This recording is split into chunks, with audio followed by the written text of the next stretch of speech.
It's an archetypal story at this point in the right wing and in online in the discussion circles that a lot of young men who watch me and think like me wander around in. The liberal woman who comes into your space, tells you you suck, tells you she hates you, and then ruins the thing you love. It happened with Gamergate. That's probably where it started to begin in the mainstream cultural awareness of the phenomena.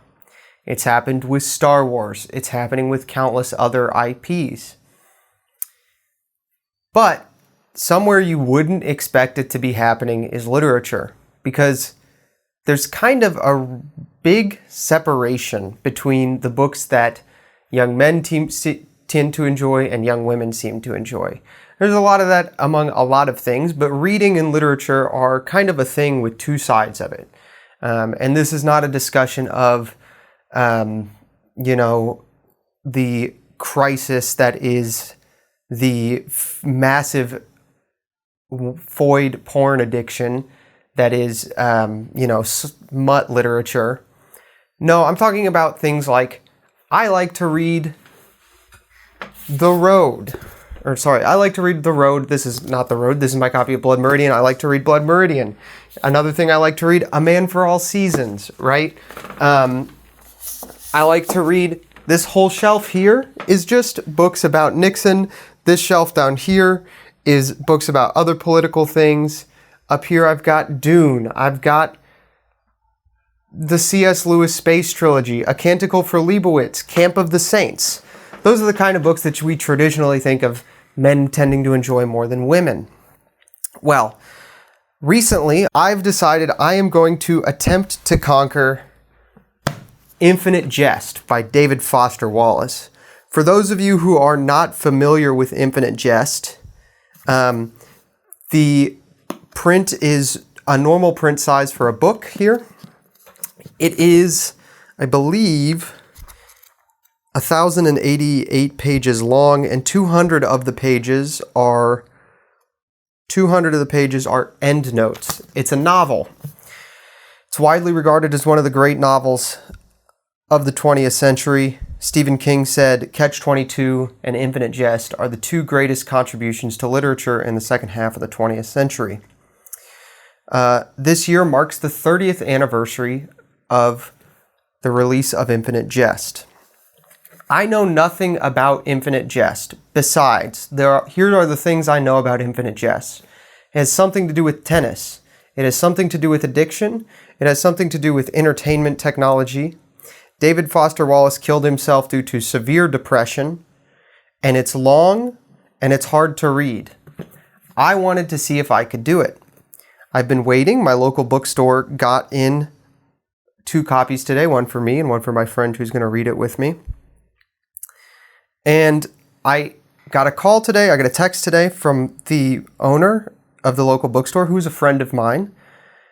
And he told me that the book was in, and I was very excited. So I go in, and I hadn't seen this copy before online because it's the 30th anniversary and it just came out this year. I go back to the office, I go back to sit down to work. I do a little more work, I wrap up, and then I am going to eat my lunch. And as I'm eating my lunch, I decide I'll flip open and read the foreword. I'm not what you might consider Infinite Jest's target demographic. The novel's reputation precedes it as a book infamously few ever finish, and those who do tend to belong to a particular breed of college-age men who talk over you, a set of pedantic, misunderstood young men for whom over the course of 30 years Infinite Jest has become a rite of passage, much like Little Women or Pride and Prejudice might function among aspiring literary young women. Red flags immediately. This woman, Michelle Zauner, who was tasked with writing the foreword for the 30th anniversary of what is widely regarded as one of the greatest works of literature and one of the greatest works of American literature, hates this novel's audience. Why does a novel 30 years later get a special publishing edition if it's popular? How does it get popular? A certain audience loves it. That audience, apparently, this was unknown to me, is apparently college-age young men who she finds pedantic. The first thing she says is not anything positive about the memory of David Foster Wallace or the memory of this book. The first thing she gets the opportunity to write, the first paragraph, the first thing you will read when you open the 30th anniversary of this book. And she makes it about herself, and she makes it about fuck you young men. I was floored. This is outrageous. And it gets somehow worse. In the next paragraph, she says, most readers come to the novel in their formative years, but I was a late bloomer. It wasn't until the winter of 2023 that at the age of 34, smoking outside a party in Brooklyn, I found myself suddenly motivated to embark on the 2-pound tome. Okay, so for the 30th anniversary edition of what is widely regarded as one of the great American novels, they got somebody who read it for the first time, and she wrote this in 2025, so she would have read it for the first time maybe 2 years ago. It says winter of 2023, so likely less than 2 years ago when she was writing this. Which is interesting. A boy I knew from high school, open parenthesis, a notorious plagiarizer who used to pawn off Kerouac passages as his own in high school papers. Keep in mind, further up, she says she's 34. So, generously, let's say, this was they would have been 18 in their senior year. So this is 16 years ago. So it's literally 16 years ago. And she still is holding against him that he must be some kind of person for whom moral worth lacks, because 16 years ago in high school, he was silly and tried to pass off Kerouac passages as his own. That's the kind of people who like this book. And those are bad people. And she says he suggested to her, I happened at that time to have developed a casual interest in those works one might attribute to the lit bro canon. Bret Easton Ellis, Hemingway, etc. So just great male writers are in the lit bro canon. It seemed the appropriate time to take it on. All right, well, let's talk about the book then, right? Let's talk about the book. Nope. We're not going to talk about the book. We have to do more shitting on the audience. It's difficult to pin down what exactly constitutes this canon beyond the readership that tends to gravitate towards it, and by extension, the readership it repels. But its defining feature seems to be the centering of male loneliness. A white male protagonist, isolated and misunderstood, stands at odds with social norms and expectations, and either grapples internally to critique them, or identifies the source of ideology and seeks violent revenge against it. So, centering of male loneliness, right? We've got this centering of language that's just so prevalent in the left now. Crazy. And it goes on to say, it goes on to very clearly and I said this on Twitter, you can feel the hatred falling off the text. And I think this is accurate, right? The hatred falls off the text like maggots growing on a piece of bread, right? Like they're just falling off. There's just no more room for them anymore. It doesn't feel like she has the space to express how much she hates these young men. Further down, she says, she wanted to see for herself, quote, what this community of young men was attracted to. Maybe I wanted to crack a pattern to determine whether there really was something inherently insidious in these books, or if taken as a whole, the genre was redeemable. The genre? She's described Bret Easton Ellis and Hemingway and now David Foster Wallace as a genre that needs redeeming because the protagonists happen to be white men who are lonely. What a bitch.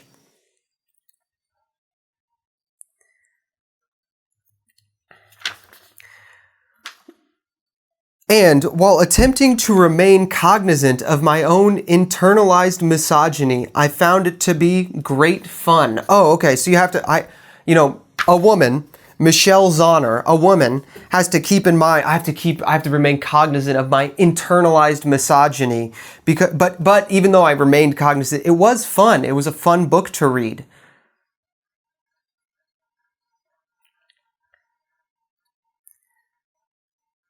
I purchased my copy of Infinite Jest at the start of the new year. So she didn't start till 2024. So yes, less than 2 years. She read this less than 2 years ago for the first time, and she's qualified to write the foreword for the 30th anniversary edition. I mean, good grief, what a scam. Taking note on the way home that while another book of equally impressive girth might make for a delightfully boastful accessory, the unwanted attention and physical weight of hauling Infinite Jest around on the subway felt like carting around a crucifix. The unwanted attention and physical weight of hauling Infinite Jest around on the subway felt instead like carting around a crucifix. So now for no reason, just, she hates Christians too. She finally gets to start describing the book. Finally starts describing the book. But though neither the Enfield Tennis Academy nor the Ennett House and Drug Alcohol Recovery House, I would assume two places in the book, is an inherently male-dominated space, the majority of the characters are men, all of them, of course, completely leveled by loneliness. But in terms of pace and accessibility, the novel stands starkly apart from the genre with which I had come to associate it. So the fact that she has to read about lonely young men and try to connect with them is like this terrible thing. Like, this book that's about this thing that this author is universally recognized as having understood better than maybe anyone. That's the problem with it. That's the the point of the whole book about, entertainment alienating us from each other. The problem is that the people who are being alienated are men. I mean, I know it sounds vulgar and like, I'm either speechless or all I can say is what a bitch, right? Like, she's just like this misandry that drips out of this is disgusting, At the end, I found myself wanting to be surrounded by fellow mourners. She's talking about mourning, like having the book be finished and she doesn't have it to read anymore, right? She can't read it for the first time anymore. To seek them out and convene in our collective memory people whom I realized were defined by a set of attributes wholly different than those I had assumed, people who had committed an act of defiance and tenacity, curiosity, and rigor. After it all, we're sad to see it end. So this whole thing ends with, actually, the readership is good because they're not college-age men who are lonely, and the good thing was that they, read this book I happen to enjoy, and because I happen to enjoy this book, and this is what I got out of it, that's what they must be getting out of it, so they must be good people, because it's not possible that lonely young college-age men who read a book about lonely young college-age men would be good people. That's not possible. Nah. Men who enjoy Bret Easton Ellis and Hemingway? Oh, next thing you're going to tell me you enjoy Cormac McCarthy. You like Frank Herbert? What are we talking about here, right? I mean, it becomes comical, right? I get this book, I read this and I'm just angry, and then I'm starting to laugh about it, and then I go back into the bookstore and I talk about it with the lady working there today and the owner who was there, and we come to this conclusion that, Stephen King said, "To my mind, there have been two great American novels in the past 50 years. Catch-22 is one of them. This is the other." My question is, why not have Stephen King write the foreword for the 30th edition? He works for the publisher, right? The same publisher who publishes Infinite Jest publishes Stephen King's work. He has a pre-existing relationship with them. So why not have somebody who read it when it came out and immediately recognized it as a great American novel? Write about it 30 years later. Why wouldn't we do that? Well, because he's not a woman of color. That's the only conclusion I can come to. That you would have somebody who hadn't bothered to read it till less than 2 years before you asked him to write the foreword. And you would skip over Stephen King, who, Stephen King's a lib, whatever, but at least he appreciates the book. This woman seems to appreciate this book despite itself. It's shocking. It's shocking. You don't expect to get slapped upside the head by this archetypal story I described of the Gamergate or Star Wars or, whatever else is happening because I care less and less about popular culture because it's all been fucking ruined by women who hate me. But you don't, I pick up this book expecting I'm going to read this book and it's going to help me regain my focus. It's going to be a great challenge. I'm going to greatly enjoy it. It'll be a fruitful experience to try to slog through this thing, And I don't mean slog as in I expect it to be bad. I expect it to be great, but just, in the way that maybe Dark Souls is great, right? Maybe Bloodborne is great, The Bloodborne of literature. That'll be the title of this, maybe that'll be the title of the next video. Maybe I'll make a video series on this, my experience reading it. But you don't expect to find it in here, right? You don't expect to find it in here, right? You don't expect to find it in a book. You expect to be able to escape. But they come for everything. And then they wonder why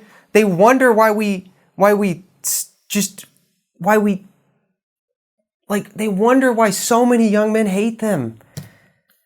Maybe it's because you come for everything they love and then get in that space just not to enjoy it with them, not to try to get to know them, not to try to connect with them, but specifically to say, you suck and everything that's good about this is good about it despite the reasons you like it. And the reasons you like it are the wrong reasons to like it. You liked the Joker? Oh, that's too bad. He's going to get anally raped and murdered in the second movie because you liked him, because you identified with him, young man. I'm going to symbolically do this to you. And then they wonder why these young men hate them. They wonder why people hate them. They wonder why they can't convince them that they're not lonely. Maybe it's because you're all fucking evil who want them to be alone clearly. Anyway, I am actually, despite this stupid woman's dumb foreword, excited to read this, and I will probably make a series of videos about it as I read it. I'm reading this with a few friends in person because I don't want to try to read it in a Discord book club. I think that would be too difficult. I also don't trust people to put in the effort to go through reading it online and make those discussions fruitful. But we are doing a little bit more of just a fun popcorn reading book club in my Discord server. We're reading The Chronicles of the Imaginarium Geographica by James A. Owen. It's a lovely children's fantasy series about J.R. Tolkien, C.S. Lewis, and Charles Williams, the Inklings, going on adventures in time travel and great fantasy, voyaging, sailing adventures and things like that in a magical land. The first book is Here They Be Dragons. We'll be meeting and reading about that on August 16th at 7 p.m., I believe. So join the Discord. The link's in the description. If you have any other questions or just want to discuss,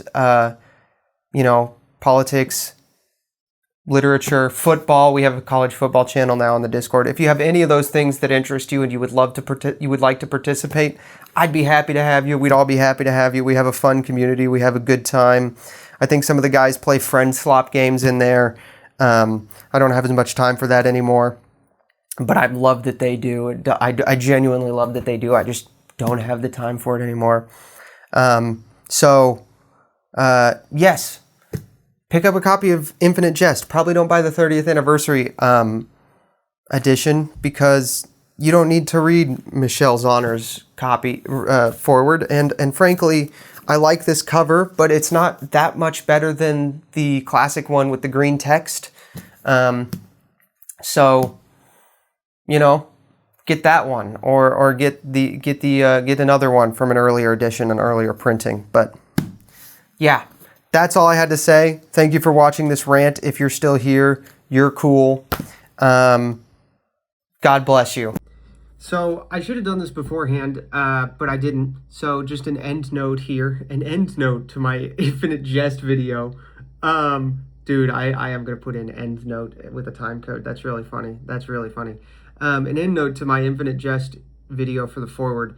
I went and looked up the David Foster Wallace subreddit's review of this foreword, like asking what the Redditors who like David Foster Wallace thought.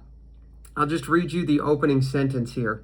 The foreword to the 30th anniversary edition left me wanting more of whatever marketing study the publisher conducted that suggested their readership was predominantly a bunch of lonely male losers, and that they needed to get ahead of the perceived dip in sales caused by this association by commissioning a foreword written by someone whose every attribute was the polar opposite of their alleged core demographic. First thing I will say, that sentence is better constructed than any of the sentences in the actual foreword. Hilarious on a meta level. In my meta end note of a meta novel. Second thing I will say, so what this tells me is that it's not just leftist bullshit in this foreword, but that even the leftists who like Infinite Jest don't think of themselves and don't think of the core audience as being lonely male losers. And even they're like, if you thought this was the case, this makes no sense. So funny. So even leftists who do actually admit that they think that these people she's describing are male losers don't understand what the publisher was thinking. I mean, it's just hilarious. Like, it's just a clusterfuck in every possible way.